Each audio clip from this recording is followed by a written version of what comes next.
நேயர்கள் அனைவருக்கும் வணக்கம். வெண்முரசு இந்திரநீலம். அத்தியாயம் 71.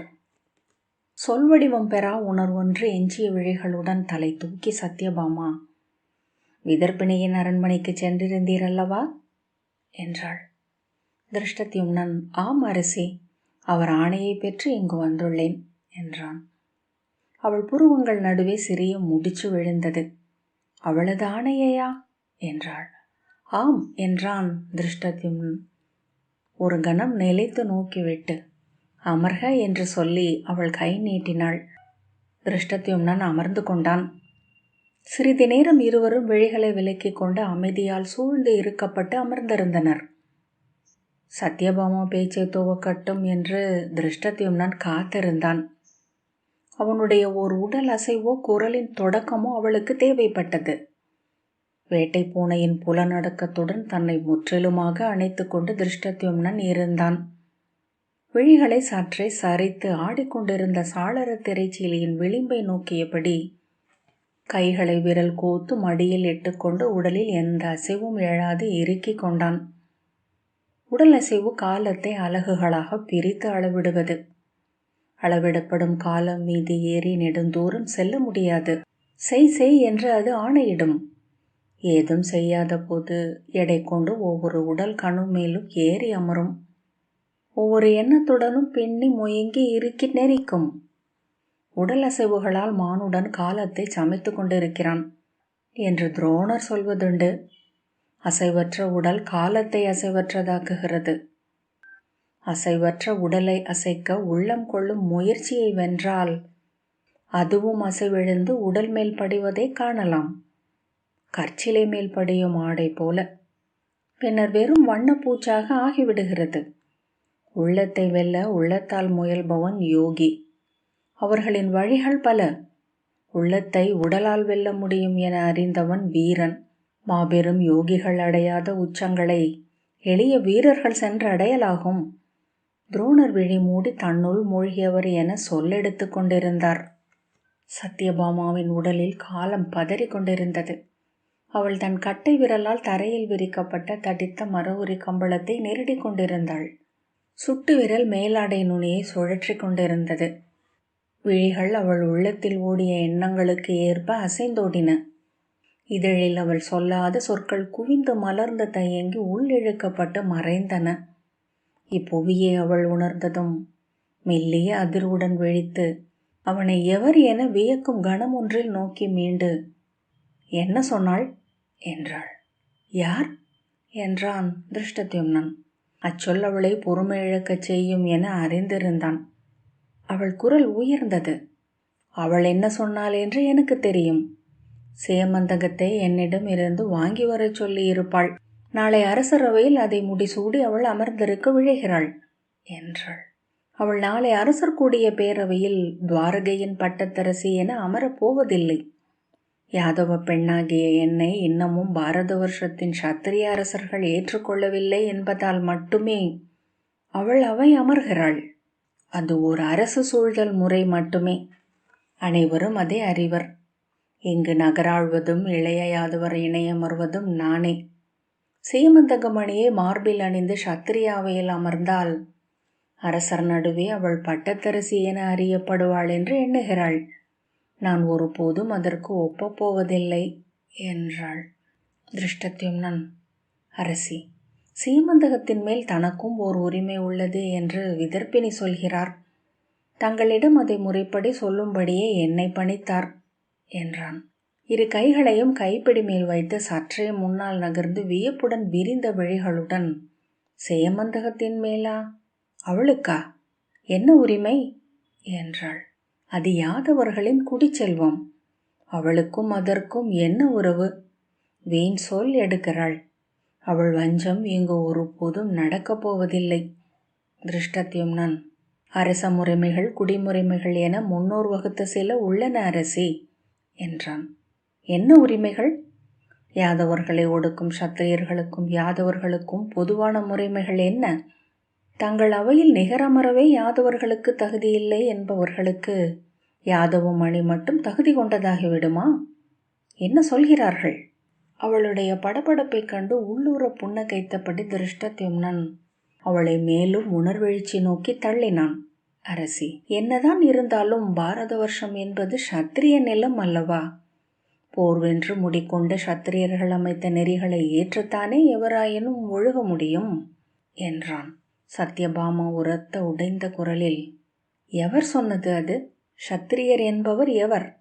லகிமாதேவியின் சூத்திரப்படி எவர் ஒருவர் மண்ணை வென்று அரியணை அமர்ந்து கோல் ஏந்தி முடிசூடும் வல்லமை கொண்டிருக்கிறாரோ அவர் மேல் வெண்குடை கவிந்தாக வேண்டும். இந்த மண்ணை வென்றவர் என் கணவர். இப்பாரத வருஷத்தில் எவரும் அறியாத அரியணையில் அமர்ந்தவர். சத்திரிய குலமே இங்கு வந்து அவருக்கு அடிபணியும் நாள் வரத்தான் போகிறது என்றாள். ஆம், அதை நானும் அறிவேன். அந்த நாள் வரும் வரை நாம் சத்திரியர் சொல்லுக்கு பணிந்தே ஆக வேண்டும். இளைய யாதவர் கூட சத்திரியருக்கு அஞ்சியே விதர்ப்பினியை தன் பட்டத்தரசியாக சத்திரிய அவையில் அமர வைக்கின்றார் என்றான். அதை பற்றித்தான் நான் எண்ணிக்கொண்டிருந்தேன் என்றாள் சத்யபாமா. இனியும் எதற்கு இந்த நாடகம்? இந்நகர் கட்டப்பட்ட காலத்தில் உருவாக்கப்பட்ட முறை அது. அன்று நம் கருவூலம் வலுப்பெற்றிருக்கவில்லை. நம் படை வல்லமை வளர்ந்திருக்கவில்லை. இன்று 8 புறங்களிலும் நம் படைகள் பெருகியுள்ளன.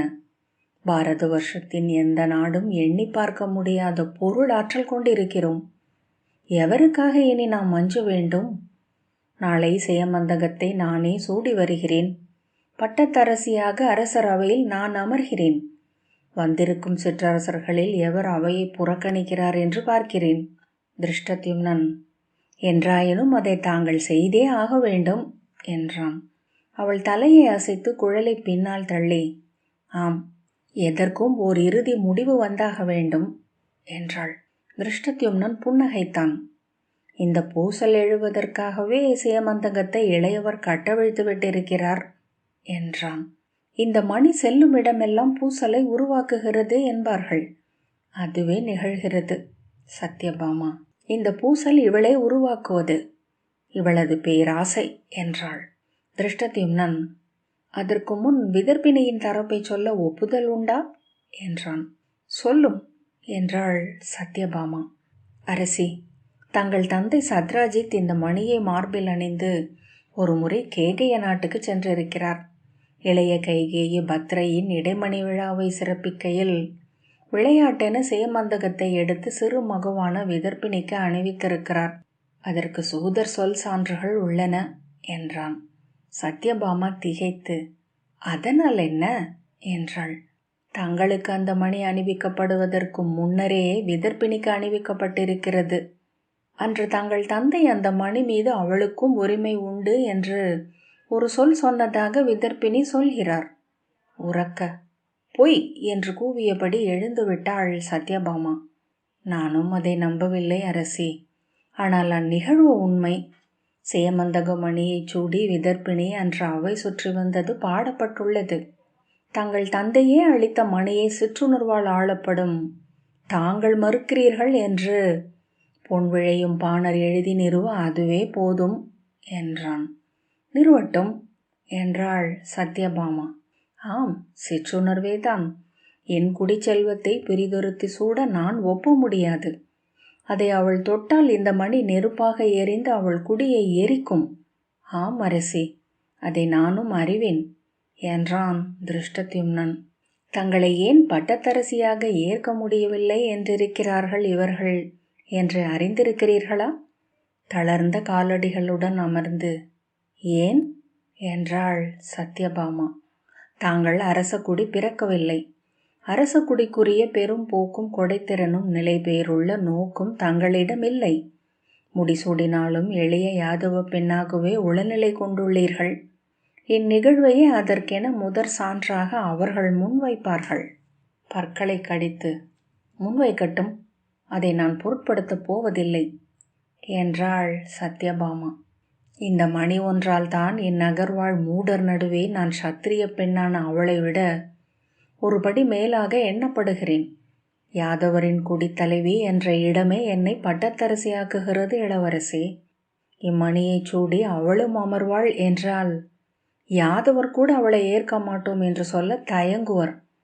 யாதவ குலம் ஏற்றுக்கொண்ட அரச மகள் என்னும் நிலையில் அவள் அவையில் முதன்மை கோரினால் மன்று அதை மறுக்கவியலாது.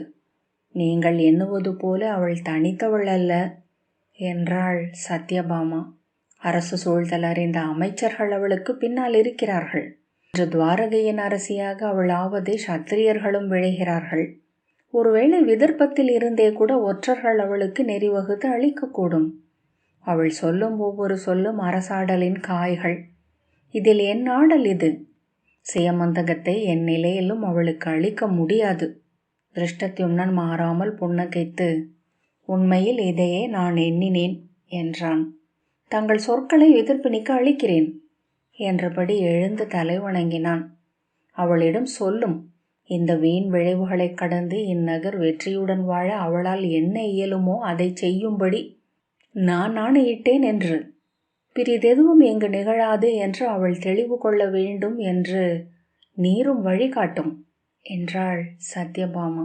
திருஷ்டத்யும்னன் மீண்டும் தலை வணங்கி, விடை கொள்கிறேன் அரசி. இச்செய்தியை நான் கேகயித்த அரசிக்கும் தெரிவிக்க வேண்டும். இன்றிரவுக்குள் முடித்தேன் என்றால் என் பணி நிறைவடைந்தது என்றான். கைகேயிக்கா? ஏன் என்றாள் சத்யபாமா ஐயத்துடன். அதை சொல்ல விட்டுவிட்டேன் அரசி என்றான். சொல்லும் என்றாள் சத்யபாமா. ஏனென்றால் சேமந்தகமணியை விதர்ப்பிணிக்கு மட்டுமென அளிக்கலாகாது.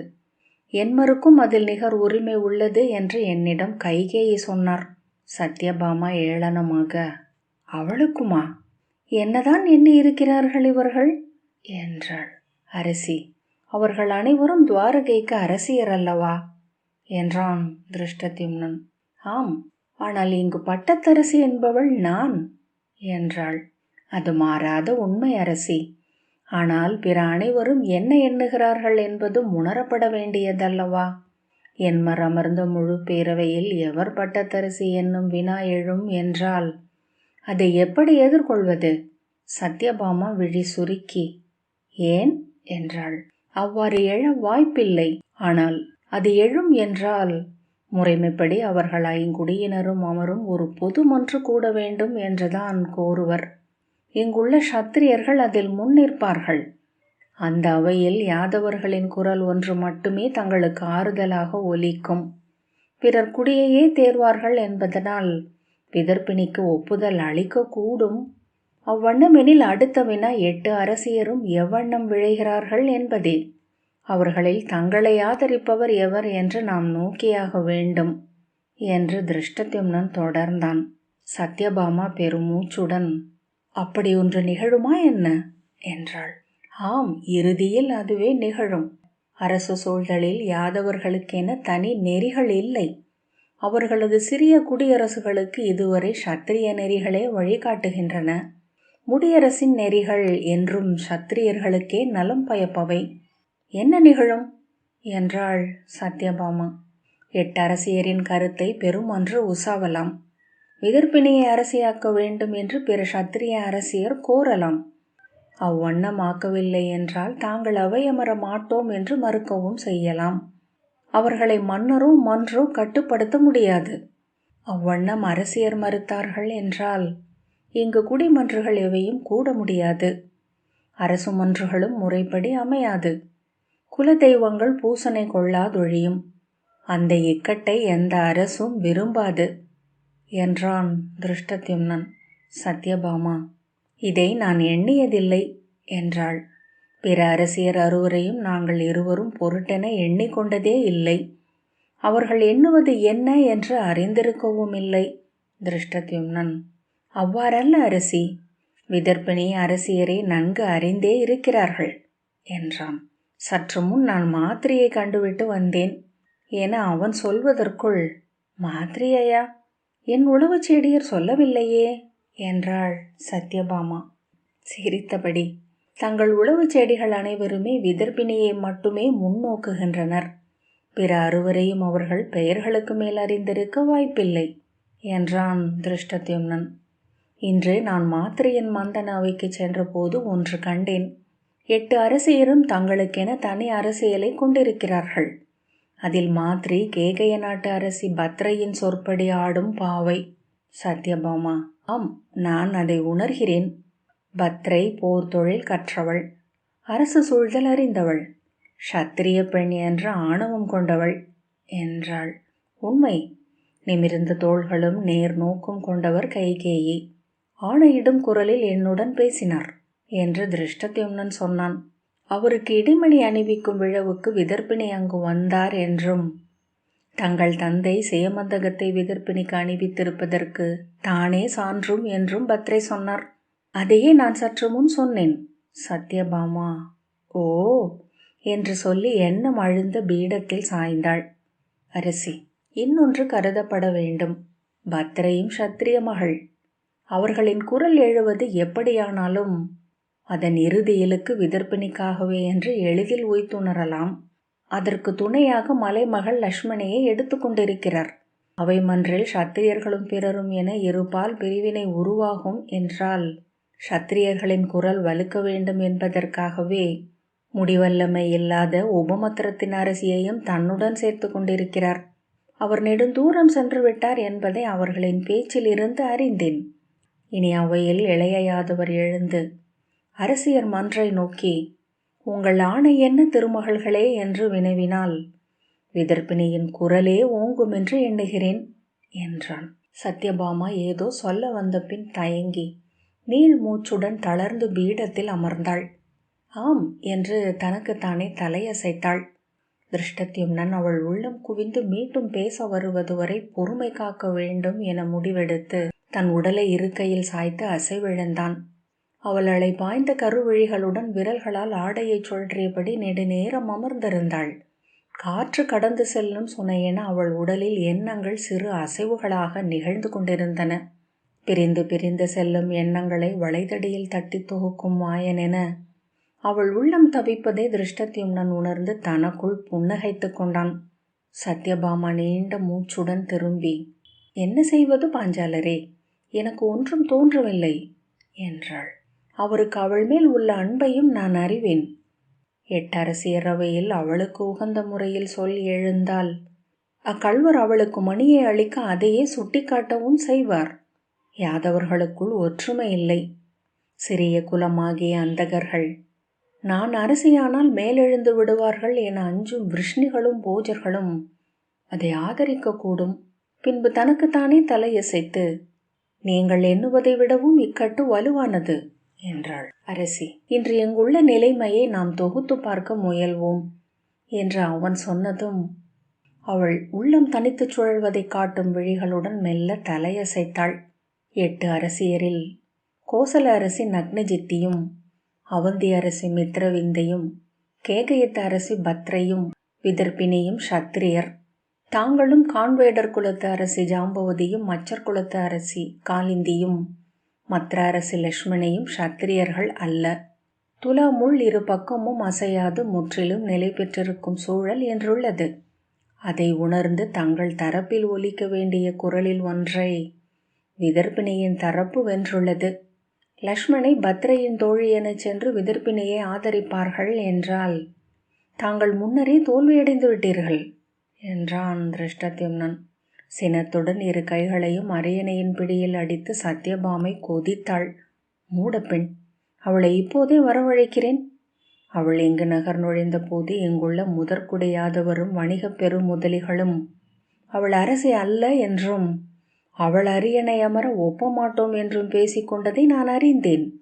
என் அகம்படியினருடன் அணிவாயில் முகப்பு வரை சென்று எதிர்கொண்டு அழைத்து பட்டத்து யானை மீதேறி அவளை அழைத்து வந்தேன்.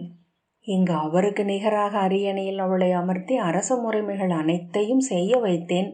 அன்று என் இடைவளைத்து தோளில் சாய்ந்து கண்ணீர் விட்டாள். அவளை என்மரில் ஒருத்தியாக்கியது இளையாதவரின் காதல் அல்ல, நான் கொண்ட கனிவு. அதை அவள் மறந்து விட்டாளா என்று கேட்கிறேன்.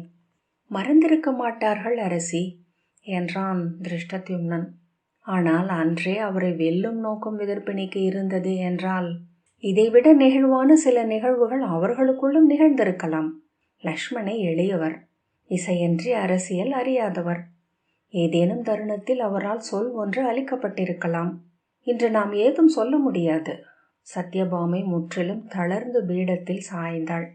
தருக்கினி மிருமக விரைவு கொண்டவர்களின் இயல்புக்கேற்ப அனைத்து எழுச்சிகளும் விரைவிலேயே விலக பாய்கள் அவிழ்ந்து சரிய அசைவிழந்த படகென ஆனாள். திருஷ்டத்யும்னன். நான் கேகயத்து அரசியின் சொல்லை மீண்டும் தங்களிடம் சொல்ல விழைகிறேன். அதில் நாம் செல்ல வேண்டிய திசை குறிப்பு உள்ளது என்றான். சத்யபாமா விழி மட்டும் திருப்பி நோக்கினாள். சீமந்தகம் 8 அரசியருக்கும் நிகர் உரிமை கொண்டதாகவே அமைய வேண்டும் என்று அவர் சொன்னார் அல்லவா? அதை நாம் ஏற்கலாம்.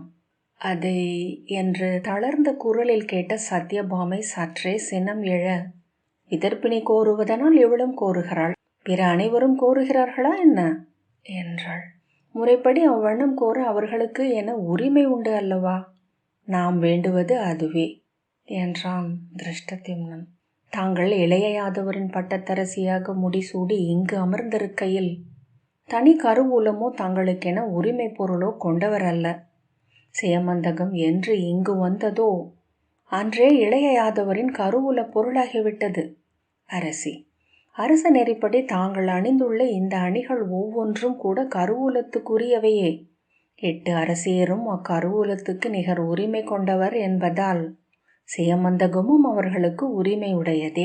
சத்யபாமையின் விழிகளில் மெல்லிய ஆவல் ஒன்று தெரிந்தது.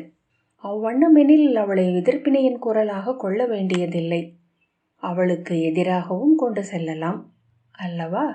திருஷ்டத்யும்னன். ஆம் அரசி, அங்குதான் நமக்கு சிறு வாய்ப்பு உள்ளது என்றான். தன்னை விதர்ப்பினியின் கீழே அமர்த்தி கொள்ள கைகேயி சித்தமாக இல்லை என்றே எண்ணுகிறேன். விதர்ப்பமும் கேகயமும் நிகர்நிலை நாடுகள் என்பதால் தானும் பட்டத்தரசிக்கு நிகரே என்றே அவர் எண்ணலாம். இயல்பில் எங்கும் தலைவணங்கா தன்மை கொண்டவர் கைகேயி. ஆகையால் அவரை வீரலட்சுமி என்று இங்கு சூதர் அழைக்கிறார்கள். உண்மையில் அவ்வழைப்பினாலேயே அவர் உள்ளம் வடிவமைக்கப்பட்டிருக்கிறது. ஒருபோதும் விதர்ப்பினிக்கு வெறும் துணையாக அமைய மாட்டார். சேமந்தகத்தை அவர் கோருவது உங்களுக்கும் விதர்ப்பினிக்கும் நிகராக அமைவதற்காகவே. தனக்கென கோர முடியாது என்பதால் என்மருக்காகவும் கோருகிறார்.